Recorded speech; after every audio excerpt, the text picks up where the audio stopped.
How about Austin and Jim? Great job, both of you. Did you get a chance to see Dana, by the way? You two haven't spent much time since she carried you out of the woods when you were like, what, 2 years old, or that one time we were on a hike. James Martin Michael Hanifan. Can you all hear me in the back of the room? I don't normally make some notes, but I made some because I didn't want to lose my place. He obviously touched everybody in this room one way or another. And to tell you the truth, if everybody who wanted to be here could be here, we'd be holding this down at the Dome or Bush Stadium or something like that. Jim's reach was vast. I met Jim Hanifan for the first time 48 years ago in March of 1973. The Cardinals hired a new coaching staff. The head coach was Don Coryell, and he had this group of assistant coaches, people like Rod Dahauer and Joe Gibbs, and this tall Irishman named Jim Hanifan. Now, I met Jim for the first time at probably about 6 o'clock in the evening. We were on the lower level of a ground-round restaurant somewhere on Manchester Road. As we are all aware, the Cardinals had an unlimited budget. And so here we were at the lower level of this ground, meeting the new coaching staff. So I met Jim around 6 o'clock, and at 1:30, Jim and I are still sitting at the bar drinking. And I'm thinking to myself, I have never done this with a coach before. I think I'm entering new territory. And little did I know where I was at. My life, none of our lives, were ever going to be the same again. Now, I thought how, I always knew I was going to have to do this because I spoke at Mariana's funeral, Jim's beloved wife, and Jim and Kathy's mother and your grandmother, and when I was speaking, when I was done, Jim walked up to me and said, well, you know you're going to have to speak at mine as well. I don't want to tell you what I told him inside the halls of the church, but it might have not been a great word. I've been trying to think how to best honor Jim, and I think maybe the best way to do it is maybe I start telling a story about somebody, and then halfway through the story, I start talking about somebody else. And then that person will have met somebody, and I'll start talking about him. And I don't know about you, but countless times in my life, I've said to Jim, who the hell are you talking about? The guy never finished the story talking about the person he started talking about. It was a gift. I was allowed to be a part of the Hanifan family, even though I'm not Irish. And nobody I have ever met loved being Irish more than Jim Hanifan. Oh my God, did he love being Irish. And, you know, while a lot of us think that's a failing, that's okay. You know, we talked, Austin brought it up about Jim the coach, and Father Leo did as well. There aren't many coaches, and you know, Dick, I didn't realize you were here. You've got to talk too. Ladies and gentlemen, Dick Vermeil is sitting right there. When I'm done, did you say something? All right, good. I feel better now. How many times can you look at a coach and say, they changed the game? They literally changed the game to some degree with the way they coached. And let me tell you something, Jim Hanifan sat us down as offensive linemen, and he said, show me where it's written down that defensive linemen are supposed to be tougher than offensive linemen. Show me where it says that. Show me where it says that every offensive lineman is supposed to walk around and defer to a defensive lineman. And he goes, that's a pile of crap. And he taught us, and he implored us to be more physical than any defense, and he literally changed the rules. The NFL adapted their rules to conform to some of the things that we were doing in terms of striking and hitting and being very physical at the line of scrimmage. And every one of us, whether we played for the Cardinals or the Chargers or the Falcons or the Washington football team, as it's now known, or with the Rams, every one of us, every single one of us benefited from the insight and the wisdom of Jim Hanifan. And if you knew Jim well, you knew one thing. He loved being a football coach. He loved every part of it. And why not? Because inside, the man was a teacher. And coaching is teaching. And Jim loved teaching the technique of playing the game of football. It was his Bible, it was the one thing he taught every one of us.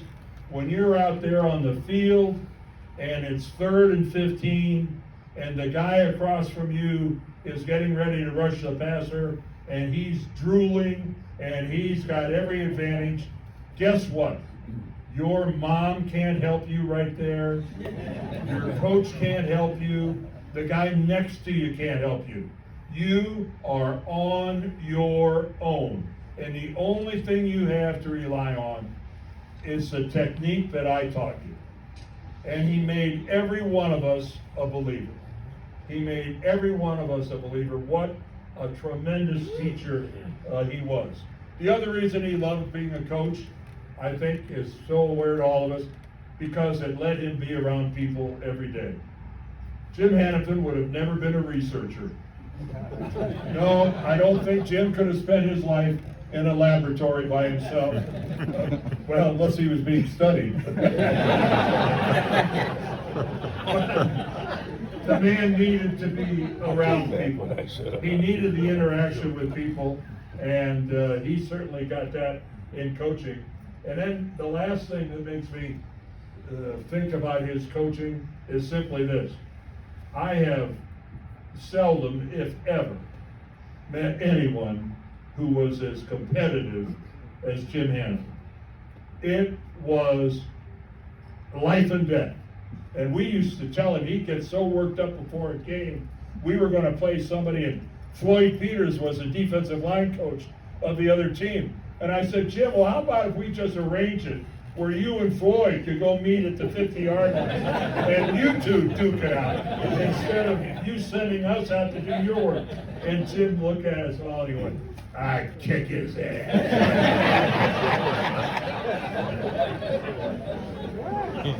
To those of you that never had the opportunity, too bad you didn't get to be in our offensive line room at Busch Stadium. The windowless bunker that we had underneath the stadium. And when I say there were no windows, there were no windows. There was no light in that room except the light of the projector. Now, in case some of you didn't realize, Jim smoked like he was going to the electric chair. Bob Young smoked. Conrad Dobler smoked, and we're in this room trying to watch, we're watching film, and it looks like a scene from Casablanca.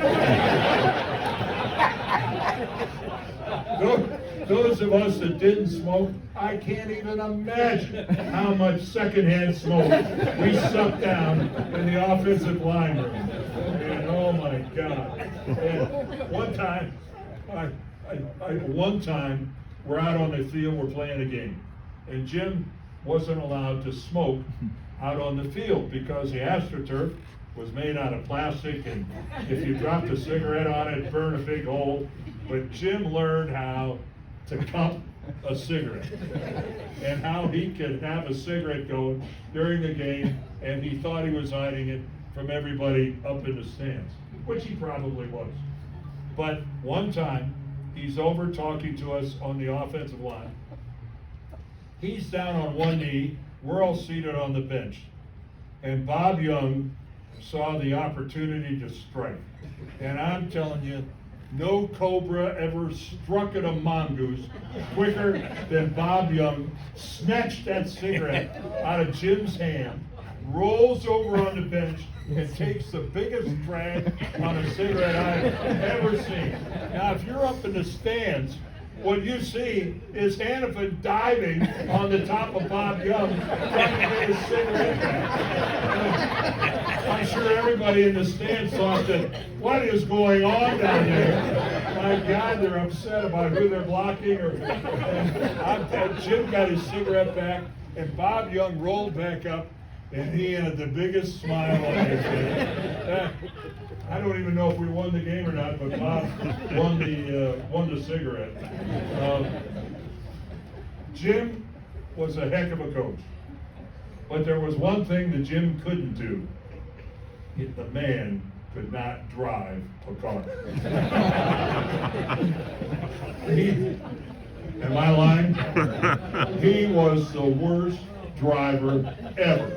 Every one of his cars, and a lot of them they got from dealers, looked like it just came from a demolition derby contest. Jim loved to tell stories. He loved to make eye contact. Well, guess what?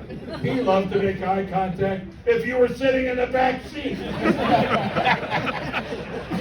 He'd be driving down the road, making eye contact with you, and you're screaming, "Please look forward!" And I hate to do this. Mariana told this great story about they went to the Pro Bowl one time down in New Orleans, and Jim and Mariana flew down, and he was the head coach of the Cardinals at the time, and they went to dinner that night when they got to New Orleans with all the Cardinal brass and whatnot, and Mariana, and then she had it all set up. In the middle of dinner goes, Jim, where'd you park the car? They normally give me the car keys. And Jim goes, well, I don't know. He's in the middle of telling a story, and everybody else at the table was in on it. She goes, no, seriously, Jim, where'd you park the car? And he's going, well, I don't know, I don't remember where I parked the car. Is it that important? Well, Mariana goes, well, it's kind of important because you left it sitting in front of the airport with the engine running and the trunk open. He got out of the car, recognized somebody, and walked into the airport with him. He got his car from Bo Boykman, the Ford dealer, who gets a phone call from the airport police and says, there's a car here with one of your dealer plates, and the engine's running and the trunk's open. Your mom got it good though. She got it good. And I can't let it go without telling this story. But when you lived in Fenton, Jim had to cross some railroad tracks to get home. And to those of you that have heard this before, too bad. But Jim gets caught by a train, and he's the first car in line, and one must have been a really long car, a long string of cars, because you can imagine it was late at night, and Jim had probably had too much coffee. And he fell asleep, and his foot comes off the brake pedal.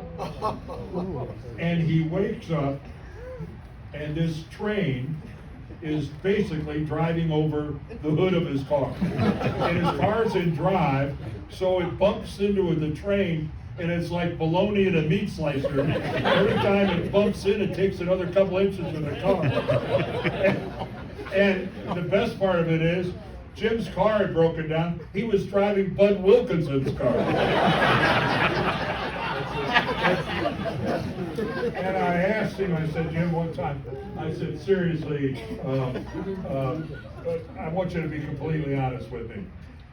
You soiled yourself, didn't you? I mean, now wait a minute. You wake up and there's a train on the hood of your car. He swears he didn't.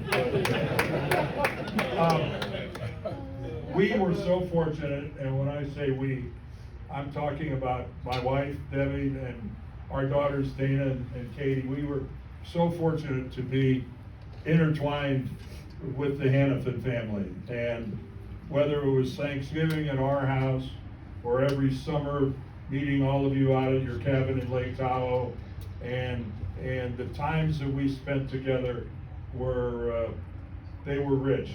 And neither one, see, now it's my turn. Neither one of my daughters knew their grandfathers, because my father and Debbie's father both died relatively young. And they looked at Jim as their grandfather, and he relished the role, and they reciprocated. We had so much fun together, the Hanifans and the Dierdorfs, and I just can't tell you what it meant to us. I just do have to tell you one quick story. You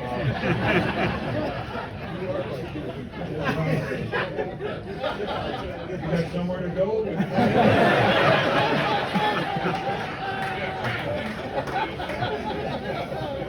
People pay for this, you know. Anyway, one time we go on this hike, and Kathy is leading the hike, and when you go on a hike, you're hiking way up into the mountains, but you know every step you take, we're not going in a circle, we're going out. So every step I'm taking, I know I gotta retrace it.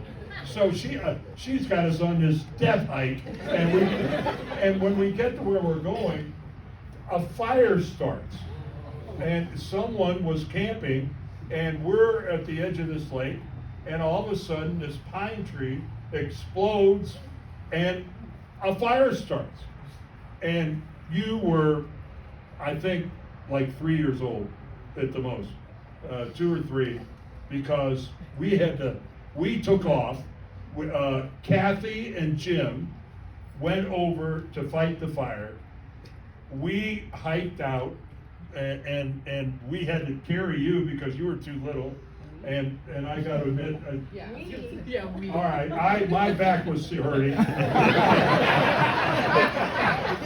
ahead, stand up. My daughter Dana carried Austin. She carried Austin about, oh my God, I don't know how far it was. It was a long way. But the long and short of it is, firefighters, we're passing them on our way out as they're on their way in. But Jim and Kathy fight this fire. So that night, we're down at the casino, and I figured he's going to the hospital. All of a sudden, here he comes bebopping around the corner. Anyone for gaming tonight? The man had the constitution of a Clydesdale. You have no idea what it's like trying to keep up with a guy at 9,000 feet going up a hillside smoking a cigarette, and you can't keep up with it. The guy was a machine. Heaven is a much louder place with Jim and Mariana there together now. I don't know how many of you in this room have had the pleasure of their company, but the two of them could duke it out. But Mariana went out to the cabin first every year and opened it up. Except this one year, I don't know why she couldn't go, but Jim went out first to open it up, and he got there 3 days prior to her arrival. And so Mariana gets there. Jim's been there 3 days now. She gets there, walks into the front door, and goes, What is that smell? And Jim goes, what are you talking about? And she goes, oh my God, what is that smell? And she starts looking around, and she goes into their master bedroom, and on the other side of the bed, a chipmunk had crawled in there last fall. It died there, and it had like melted. It had gone through the mattress. I mean, it was unbelievable. And Mariana goes to Jim. She goes, "Oh my God, how drunk have you been?" For 3 days that you've been in bed with a dead chipmunk, and you didn't even know it. Now that's a great story, isn't it? No, I'm not done. Jim's response to that was, "Well, how the hell am I supposed to know? I've been sleeping in there with you for 50 years."